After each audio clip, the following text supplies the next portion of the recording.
इथं राखेच्या संदर्भात बोललं जातं, ते राख कलेक्ट करणारी गँग, वाळू गँग, भूखंडवाली गँग, सगळे गँगच आहे तिकडं.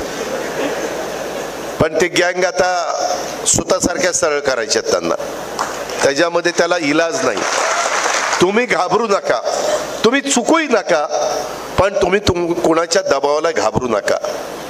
त्या संदर्भात आज पण आता बऱ्याच गोष्टी मी एक्साईजच्या सेक्रेटरीला पण आणलेलं आहे. काय काय करायचं ते येताना आमचं बोलणं झालं. मी इकडं उतरलो 8 वाजता आणि मी योगेशजींच्या घरी गेलो आणि त्यांना सांगितलं की तुम्ही अधिकाऱ्यांच्या बरोबर बसून ही सगळी तयारी करा, म्हणजे मग मी मीटिंगला बसल्यावर माझाही वेळ वाचेल आणि आपले कामं पण लवकर होतील. आणि मी एवढी व्यवस्थित यंत्रणा राबवतो, तुमचं तुम्हालाच कळेल की मागच्या तुलनेमध्ये कामाचा स्पीड वाढलेला आहे. पण रस्ता नुसता मंजूर करून बिल जो काढेल ना, त्याला नाही मातीत घातला तर बोला, मग तो रस्ता दाखवावा लागेल. पहिले फोटो ते जे एक्झिक्युटिव्ह इंजिनियर असेल, डेप्युटी इंजिनियर असेल, तसले लाड अजिबात होणार नाही. जो पैसा आहे तो पैसा सत्कारणी लागला पाहिजे, पैचा हिशोब नीट लागला पाहिजे. मी पण 5 पैसे कोणाचा मिंदा राहणार नाही, पण जो पैसा दिला जाईल, आता उद्या इथंही पैसे जे काही तुझ्या खुर्च्या बिरच्या तुटल्या, कुठं बळीराम तुटला म्हणत होता, तेही चांगल्या पद्धतीने आपण करू. पण ते केल्यानंतर टिकवण्याचं काम तर तुमचं आहे ना. कमी येऊन बघू, तुटली कर खुर्ची, मी करून देईल ना, पण तुमचं तुम्ही स्वच्छ ठेवलं पाहिजे. नाही तर इथून 5 दिवशी कुठंतरी थुंकायचं, काहीतरी गुटखा खायचा, काहीतरी खायचं, आणि ते तसं नाही ना चालणार. तुम्हालाही चांगल्या सवयी लावून घेतल्या पाहिजे. कुठं बाहेर गेलं की काहीतरी मी तर मला शाल घातली ना, त्या ह्याच्या शाली असतात ना आमच्या पंढरपूरला टाकतात तशा जरीच्या, त्याच्यातला कागद तसाच. हार आणला ना, ते पिशवी असते तिथेच मी पहिली ती पिशवी उचलतो. मी आता उचलायला सुरुवात केल्यावरती लाजगाजत, नाही दादा राहू द्या, दादा राहू द्या. मग तुला मी उचलेपर्यंत कळलं नाही का तुझी अक्कल कुठं घाण टाकली होती. नका ना आणू, शाली आणू नका, टोप्या घालू नका, मला त्याच्यामध्ये हार घालू नका. येऊन नुसता नमस्कार करा, तो मला प्रेमाचा वाटेल. पण भला मोठा हार, जेवढा मोठा हार तेवढी भीती वाटते. यायला काहीतरी याने कुठं तरी मारली, काय मारली ती बघा तुम्ही. आणि त्याच्यामुळं ते हाराचा बोजा आहे आता आपल्या मानगुटावर. स्मृती चिन्ह काही देऊ नका. कर्मधर्म संयोगाने, आई बापाच्या कृपेने, चुलत्याच्या कृपेने बरंच चांगलं चाललंय आमचं. काही देऊ नका, फक्त प्रेम द्या. माझा नमस्कार घ्या, तुमचा नमस्कार करा, पायाही पडू नका. मी जाहीरपणे सांगतो, आजचे पुढारी पाया पडण्याच्या लायकीचे नाही. ज्याच्या पाया पडतात त्याची हिस्ट्री आठवा. अरे म्हणाल मी कुणाच्या पाया पडलो, कुणाच्या पाया पडलो. आई बापाच्या पाया पडा ना, गुरूंच्या पाया पडा. तुम्हाला जो गुरु म्हणून शिकवतो त्याच्या पाया पडा ना. पूर्वी यशवंतराव चव्हाण, वसंतदादा, वसंतराव नाईक मोठी माणसं होती, आबाळा एवढी मोठी माणसं होती, त्यांच्या पुढे नतमस्तक होऊ ना.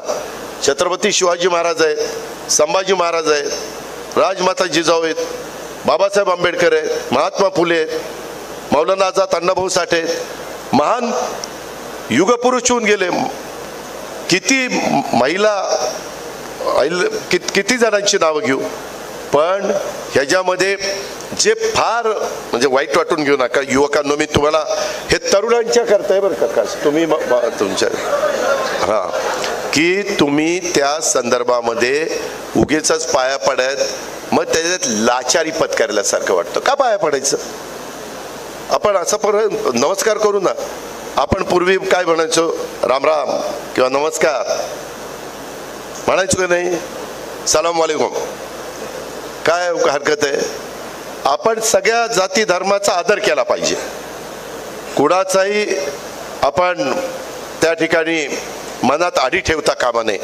ही पण माझं तुम्हाला सगळ्यांना सांग, मला खूप बोलण्यासारखं आहे, परंतु मला बळीराम तू आणि तुझ्या प्रत्येक बाकीच्या कार्यकर्त्यांनी किती सभासद केले, पुढच्या वेळेसपासून ते पण सांगितलं पाहिजे. वेगवेगळ्या सेलनी काय केलं, त्याच्यामध्ये बाकीच्या कमिट्या करताना जे आमचं सूत्र आहे त्या पद्धतीने मी कमिट्या करीन. म्हणजे राष्ट्रवादीला किती, भाजपला किती, शिवसेनेला किती, DPCचा पण निधी कुणाला किती, हे एक सूत्र आम्ही ठरवलेलं आहे एक शिस्त लागण्याकरता. त्याच्या बाहेर मी त्या ठिकाणी जाणार नाही. पण ते करत असताना मी ती कामाची यादी पण बघणार. मला इथं राखेच्या संदर्भात बोललं जातं, ते राख कलेक्ट करणारी गँग, वाळू गँग, भूखंडवाली गँग, सगळे गँगच आहे तिकडं. पण ते गँग आता स्वतःसारख्या सरळ करायच्या त्यांना, त्याच्यामध्ये त्याला इलाज नाही. तुम्ही घाबरू नका, तुम्ही चुकूही नका, पण तुम्ही कुणाच्या दबावाला घाबरू नका. त्या संदर्भात आज पण आता बऱ्याच गोष्टी मी एक्साईजच्या सेक्रेटरीला पण आणलेलं आहे. काय काय करायचं ते येताना आमचं बोलणं झालं. मी इथं उतरलो 8 वाजता आणि मी योगेशजींच्या घरी गेलो आणि त्यांना सांगितलं की तुम्ही अधिकाऱ्यांच्या बरोबर बसून ही सगळी तयारी करा, म्हणजे मग मी मीटिंगला बसल्यावर माझाही वेळ वाचेल आणि आपले कामं पण लवकर होतील. आणि मी एवढी व्यवस्थित यंत्रणा राबवतो, तुमचं तुम्हालाच कळेल की मागच्या तुलनेमध्ये कामाचा स्पीड वाढलेला आहे. पण रस्ता नुसता मंजूर करून बिल जो काढेल ना त्याला नाही मातीत घातला तर बोला मग. तो रस्ता दाखवावा लागेल. पहिले फोटो ते जे एक्झिक्युटिव्ह इंजिनियर असेल, डेप्युटी इंजिनियर असेल, तसले लाड अजिबात होणार नाही. जो पैसा आहे तो पैसा सत्कारणी लागला पाहिजे, पैचा हिशोब नीट लागला पाहिजे. मी पण 5 पैसे कोणाचा मिंदा राहणार नाही. पण जो पैसा दिला जाईल, आता उद्या इथंही पैसे जे काही तुझ्या खुर्च्या बिरच्या तुटल्या, कुठं बळीराम तुटला म्हणत होता, तेही चांगल्या पद्धतीने आपण करू. पण ते केल्यानंतर टिकवण्याचं काम तर तुमचं आहे ना. कमी येऊन बघू, तुटली काय खुर्ची, मी करून देईल ना, पण तुमचं तुम्ही स्वच्छ ठेवलं पाहिजे. नाही तर इथून 5 दिवशी कुठंतरी थुंकायचं, काहीतरी गुटखा खायचा, काहीतरी खायचं, आणि ते तसं नाही ना चालणार. तुम्हालाही चांगल्या सवयी लावून घेतल्या पाहिजे. कुठं बाहेर गेलं की काहीतरी मी तर मला शाल घातली ना, त्या ह्याच्या शाली असतात ना आमच्या पंढरपूरला टाकतात तशा जरीच्या, त्याच्यातला कागद तसाच.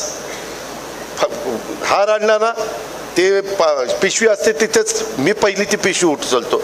मी आता उचलायला सुरुवात केल्यावरती लाजगाजत, नाही दादा राहू द्या, दादा राहू द्या. मग तुला मी उचलेपर्यंत कळलं नाही का तुझी अक्कल कुठं घाण टाकली होती. नका ना आणू, शाली आणू नका, टोप्या घालू नका, मला त्याच्यामध्ये हार घालू नका. येऊन नुसता नमस्कार करा, तो मला प्रेमाचा वाटेल. पण भला मोठा हार, जेवढा मोठा हार तेवढी भीती वाटते. यायला काहीतरी याने कुठं तरी मारली, काय मारली ती बघा तुम्ही. आणि त्याच्यामुळं ते हाराचा बोजा आहे आता आपल्या मानगुटावर. स्मृती चिन्ह काही देऊ नका. कर्मधर्म संयोगाने, आई बापाच्या कृपेने, चुलत्याच्या कृपेने बरंच चांगलं चाललंय आमचं. काही देऊ नका, फक्त प्रेम द्या. माझा नमस्कार घ्या, तुमचा नमस्कार करा, पायाही पडू नका. मी जाहीरपणे सांगतो, आजचे पुढारी पाया पडण्याच्या लायकीचे नाही. ज्याच्या पाया पडतात त्याची हिस्ट्री आठवा. अरे म्हणाल मी कुणाच्या पाया पडलो, कुणाच्या पाया पडलो. आई बापाच्या पाया पडा ना, गुरूंच्या पाया पडा. तुम्हाला जो गुरु म्हणून शिकवतो त्याच्या पाया पडा ना.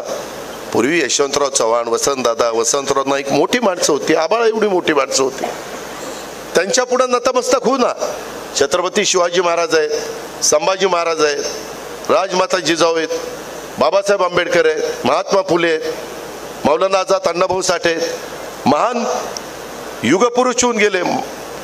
किती महिला, किती जणांची नावं घेऊ.